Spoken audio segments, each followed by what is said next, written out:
ቤቱን ስለካሱ ሲሸጠኝ ካርታው የት ካርታ እኔ ቤት የነበረና እሱ ላይ የነበረ ካርታው ትክክለኛ አይደለም የሸጠልኝ ማለት ነው።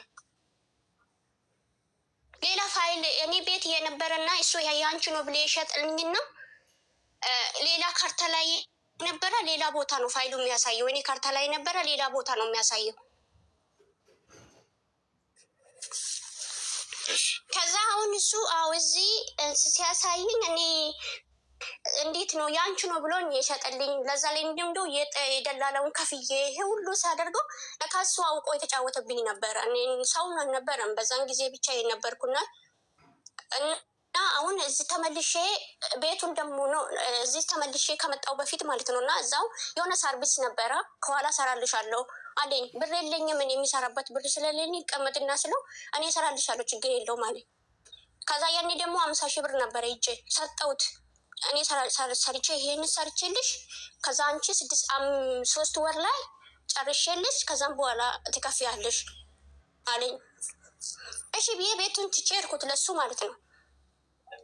ትቼ ሲሄድ ዘመዶቹን አስቀምጠው እዛ ውስጥ አስቀምጠው ማለት ነው ቤት ውስጥ የራሳቸው ዘመዶች ውስጥ አምጥቶ ቤት ውስጥ እኔ ቤት ውስጥ አስቀምጠዋል ማለት ነው 3 ወንዶች።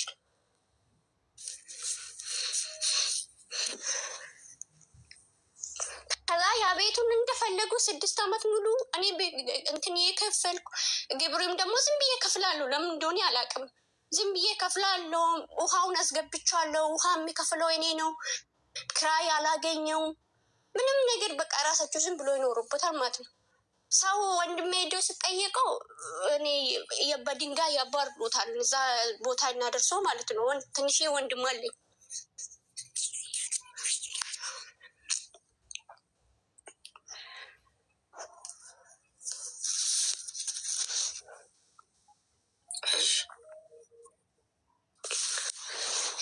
ከዛ በቃ እንዲሁ በቃ 6 ዓመት ሙሉ ነፃ ሲቀመጡ ነበረ። ከዛም በኋላ ወዚህ ሁኜ ዲጂታል አድርጉ ሲሉኝ ወደ ኢትዮጵያ ገባሁ። ቤቱን በቃ ለነሱ ትቼ መጣሁ በፊት ማለት ነው። እና ያው የተቀመጡ ያለው በቃ ዝም ብዬ እግዚአብሔር ባይፈረደው ብዬ በቃ ዝም ብዬ ምንም ላርገ ስለማልችለው ዝም ብዬ እዚህ የተቀመጥኩ ያለ። ከዛም በኋላ ዲጂታል አድርጉ ሲል ሰማሁና ከዛ ወደ ኢትዮጵያ ገባሁ። ወደ ኢትዮጵያ ሲገባ ካርታውን እጄ መዘጋጃ አይርኩት። መዘጋጃ ሲሄድ ይሄ እኮ ያንቺ አይደለውም ፋይል ያንቺ ካርታ ውስጥ የነበረና ይሄ አንድ አይነት አይደለውም ቤቱን አሳይ እንዴናለን አሉኝ። እዛ መንዲስ ላኩልኝ። ከዛ ሲሄድ እውነቱ ቤቱ ሲው የኔ ያለው ቤትና ያኛው ያለ አንድ አይነት አይደለም። ያኛው 200 ካሬ ነው። ይሄ ሰው የሸጠልኝ ማለት ነው። ቤት የነበረ 200 ካሬ ነው። ያኛው የሸጠ ደግሞ ባህር ላይ ነው። ምንም ነገር ቤት የለውም። ባዶ 140 ነው። 140 ነው እዛ ውስጥ ያለው ማለት ነው። ያንቺ ነው የሚለኝ ፋይሉ ላይ የሚያሳየው። የሸጠልኝ ሌላ ፋይሉ ላይ የሞላ ሌላ። ከዛ እዛ ሲሄድ እንግዲህ ማግኘት አልቻልኩም። ያንቺ ነው ስላሸጠልኝ ይሄ ነው እኔ አይቼው የገዛሁት ያየሁት ይሄ ነው የሸጠልኝም ይሄ ነው እኔ አይቼ ወድጄ የገዛው ይሄ ነው ስላቸው እኛም እናደርጋለን ያው ይሄ እዛ ላይ ያሳይ እንዴት ነው እዚህ ላይ ያንቺ ነው ብለን ዲጂታል የሚሰጥሽ ካሉኝ እነሱን ቢያሉ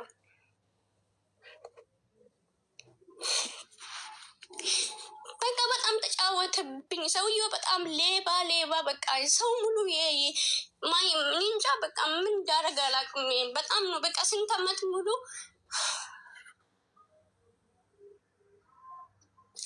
ከዛ አሁን ተመልሼ ደውይለት አለኝ። እዛ ሁኜ ደውይለት እስኪ ያስተካክልሽ ይችላል ደውይልኝ ስለ ስልክ የለኝም አልኩት። ከዛ ስልክ ሆነ ማውቃቸው እነሱ ልጆች እኔ ቤት የነበሩ ውስጥ የነበሩ ስልካቸውን አውቃለሁ እና ደወልኩትና ስልክ ውስጠኝ ብሎ ስልክ ሰጡኝ። ደውዬለት እንደዚህ ለምን አደረገኝ እስከ ዛሬ አልነገርከኝ ፈጣሪ ወይ አትፈራ ወይ ለምንድን ነው እንደዚህ ያደረገው ስለው ያውቀው እነሱ ብር ሊበሉሽ ነው። እንደዚህ ሌቦች ናቸው። ብር ሊበሉሽ ነው አውቀው ነው እንደዚህ የሚጫወቱሽ። እኔ አስተካክልሻለሁ የሆነ ነገር ተሳስተው ነው እኔ አስተካክልሻለሁ አለኝ። ስፒከር ላይ አድርጋለኝ። ስፒከር ላይ አድርጎ የሰማው አለ ሰውዬው የሰማው ነው። ከዛ አሁንም ደወለልኝ። ስልኩ ስላገኘ ደወለልኝና መሸጥ ትፈልጋለሽ እኔ አሸጣሻለሁ አለኝ። እንዴት ነው የሚሸጠው? ቤቱ ያንቺ አይደለም ፋይሉ አይደለም ያሉኝ። እንዴት ነው ሰውስ እንዴት ፋይሉ ሳይኖር እንደሚገዛው እንዴት ነው እኔ የሚሸጠው? እንደዚህ አንተ አጨበርብራ ገዛኝ ደግሞ አጨበርብር ለሰው ይሸጣለሁ እንዴ? እንዴት ነው እንደዛ? መጀመሪያውን አስተካክለኝና መሸጥ እሱ ይሁንና አስተካክለኝ ስለው እኔ አይደለም እንደ የሸጥኩሽ ቤቱን።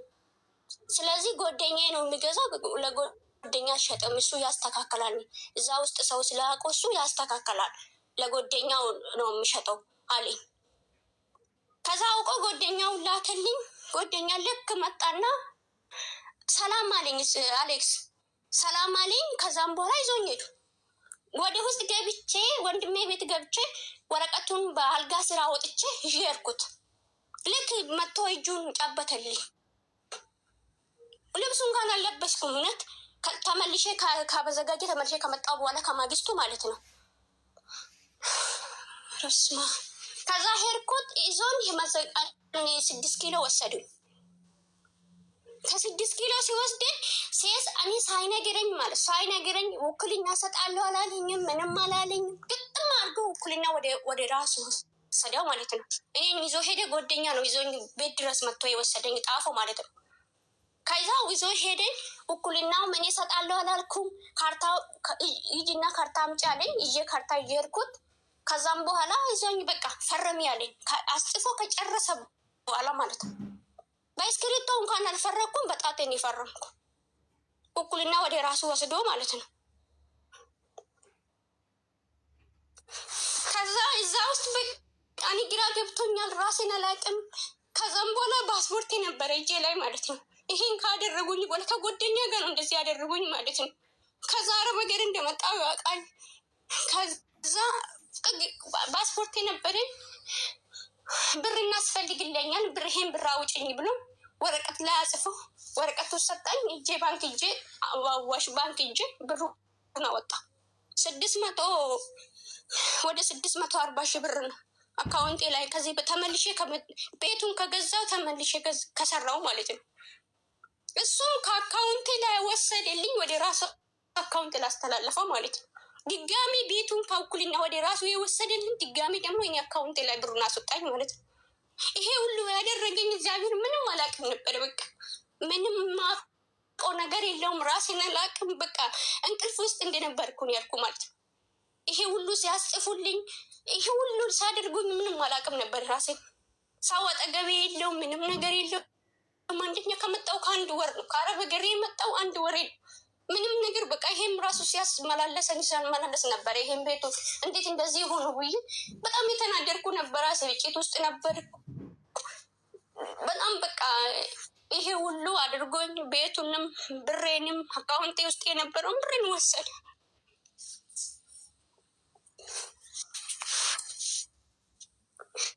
አሁን እኔ እዚህ ያለሁት 18 ሰው ነው የቀለብኩ ያለው። በጣም በቃ አንድ ቤት ነው ያሰው። እኔ ያለው ኩዌት ነኛው ማለት ነው። በጣም በቃ ደክሞኛል። እኔ አሁን 13 ዓመቴ ነው አረብ ሀገር። እኔ እውነት በጣም በቃ ከአቅሜ በላይ ሆኜ እናንተ አቅሞኛ አታስፋይ አጣው። በቃ እኔ ሁሉ የለፋሁበትን ብሬን አጣው። የሚያገሰኝ ሰው አጣው። በቃ ግራ ገብቶኛል። እኔ አሁን አንደኛ መሞቴን እግዚአብሔር ምን ሰርቼ ነው? ራሴ እግዚአብሔር የፈጠረኝ ነፍስን ቤት ነው ራሴን አጥፍቼ መሄዱን ከእግዚአብሔር ጋር ነፍሴ እንዴት ነው እግዚአብሔር የሚቀበለኝ የሚለውን እኔ ፈራሁት። በቃ እኔ እንጃ መኖሪ በጣም ተስፋ ያስቆርጦኛል። እዚህ በቃ እስካሁን አረ ምንም ነገር እዚህ ደግሞ ያለው ሰርቼ ጠበቃ ገዛው። ጠበቃ ሲገዛ ጠበቃ 300 ሺህ ብር ነው ያለችኝ። እስካሁን 8 ወሬ ነው፣ ወደ 1 ዓመት ሊሆን ነው። እስካሁን ምንም ነገር ቀጠሮ አታይዝልኝም፣ ምንም አትልዝልኝም። ጭራሻውን ዳኛ ጉቦ ፈልገዋል። 170 ሺህ ብር ከፈይ ያለችኝ ጭራሻውን ማለት ነው። ምንም ስራዬን አሰራችልኝም። ብሬ ተመልሼ 1 ዓመቴ ነው የሰራው። ለሷ ከፈልኩት። ወረቀቱ እንኳን ከዚህ ስጽፉ ማለት ነው እጅን ብዬ ኤምባሲ እጄ እንኳን በዚህ ስጥፍ ትንሽ ብር አይደል የመጻፍኩ ማለት ነው። ፖስታ ቤት ነው የሄድኩት። በረቀቱ አጋጣሚ ደግሞ ቦርሳ ውስጥ እሱ ነው የከተተልኝ። ይሄንን ብሩን ያወጣ የቤቱን እኩልና ወስጃለሁ ብሎ ይሄን ብር ቤቱን ወስጃለሁ ብሎ ወረቀቱ ሰጠኝ። በሱ ነው የከሰስኩት ማለት ነው። አሁን እስካሁን ምንም በቃ ግራ ገብቶኛል ማማ ከሮሰው አጣው ግራ ገብቶኛል። እዚህ በጣም ህይወቴ በጣም ከባድ ሁኔታ ውስጥ ነው ያለሁት። እኔ እንጃ ምን እንደማደርግ አላውቅም። እውነት ግራ ገብቶኛል። በቃ እሷም ብሯን በልታ ዝም አለችኝ። አሁን ጭራሽ ትናንትናም ጠይቄት ነው እንዴት ነው ስልኳ አታነሳልኝም። ስደውለም ቦይሱ መታዳምጥልኝ መልስ አትሰጠኝም። በቃ አሁን ጭራሽ ጉቦ ክፈሊ ብሎኛል አለችልኝ። ጭራሽ አሁን ማለት ነው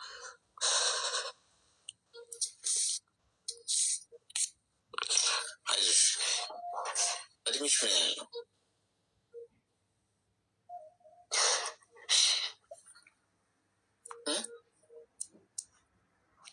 ወይ ይሰማል? ድምጽ ይሰማሻል? ይሰማኛል። ምን አልከኝ? ምን ያህል ነው እድሜሽ? እኔ የመጣሁት 16 ዓመቴ ነው። 16 ዓመት ቢያንስ አሁን 25 26 እንደዛ ነው። 25 ሆናል። 25 አልፏል። 26 እሺ ተረጋጊ። ሚዩት አድርጊና አዳምጪኝ። ከዚህ በፊት መጥተሽ ነበር አይደል? እዚህ አሁን መጥቼ ነበረ መፍትሄ ስላጣሁ ነው። እስቲ እኔ ሀሳብ ልስጥሽ። አሁን ይሄ በጣም ውስብስብ ጉዳይ ነው። ገብቶሻል? አሁን በሄድሽ ቁጥር ሰዎች ሁሉ አንቺን በየዋህነት የተጠቀሙብሽ ነው የሚቀጥሉት። ይሄ መቀጠል የለበትም። ገብቶሻል? ሚዩት አድርጊና አዳምጪኝ እሺ። አሁን ሰው ሀገር ሆነሽ ጠበቃ መግዛት ምናምን እንደገና ሌላም ሰው አሁን እየደረሰ ያለው ነገር እያየሽ ነው። ሁሉም ሰው ምን ያደርጋል? ገንዘብ ነው ከአንቺ ለመውሰድ የሚሞክረው። ምንም አታውቅም እሷ ብለው ስለሚያስቡ ይጫወቱብሽ ነው የሚሞክሩት። አሁን ምንም ከማድረግ ተቆጠቢ። በተቻለሽ አቅም ሰው ሀገር ነው ያለሽው። አሁን መፈረምሽ ነው ችግሩ። ገብቶሻል? ፈረምሽ አታለውሽ ነው ወይም አደንዘዞሽ ነው ምናምን። አይሽ እነሱ አሁን ራሳቸውን ከተጠያቂነት ለማንጻት አሁን በህጉ መንገድም ስትይጂ ኦልሬዲ ፊርማሽ አለ። አይሽ ፈርመሻል። ውክልና ሲባል ያው በራሷ ውክልና ገንዘብ ይተላለፍልኝ ምናምን የሚለው ነገር ላይ በገንዘብ በማስተላለፍ ገብቶሻል። ስለዚህ ሀገር ቤት መሄድሽ አስፈላጊ ጉዳይ ነው። ሰው ሀገር ሆነሽ እዚህ ቮይስ ልኬላት እንደዚህ ለጠበቃይ ምናምን በቮይስ ሜሴጅ አይደለም ይሄ ጉዳይ መልካም። ጊዜሽን ነው የሚበሉት። ገንዘብ እየሰጡ ለአንዱ ለሌላ ምናምን የአንቺን እድሜ ጊዜሽን ስንት መስራት እየቻልሽ ስንት ነገር መቀየር እየቻልሽ ብትሄጂ እንኳን አመታት ይሰርቁሻል። የሚሆነውን ነው የምነግርሽ። ገብቶሻል? አመታትሽን ይነጥቁሻል። ፍርድ ቤት ስትሄጂ ፍርድ ቤት ለፍርድ ቤት ጉዳዩ እንትን ይባል። ከዛ ሌላ 5 ዓመት ሌላ 10 ዓመት ሙሉ ስትከራከሪ ነው የምትቆይ። ምክንያቱም ጉዳዩ የሆነ የአንድ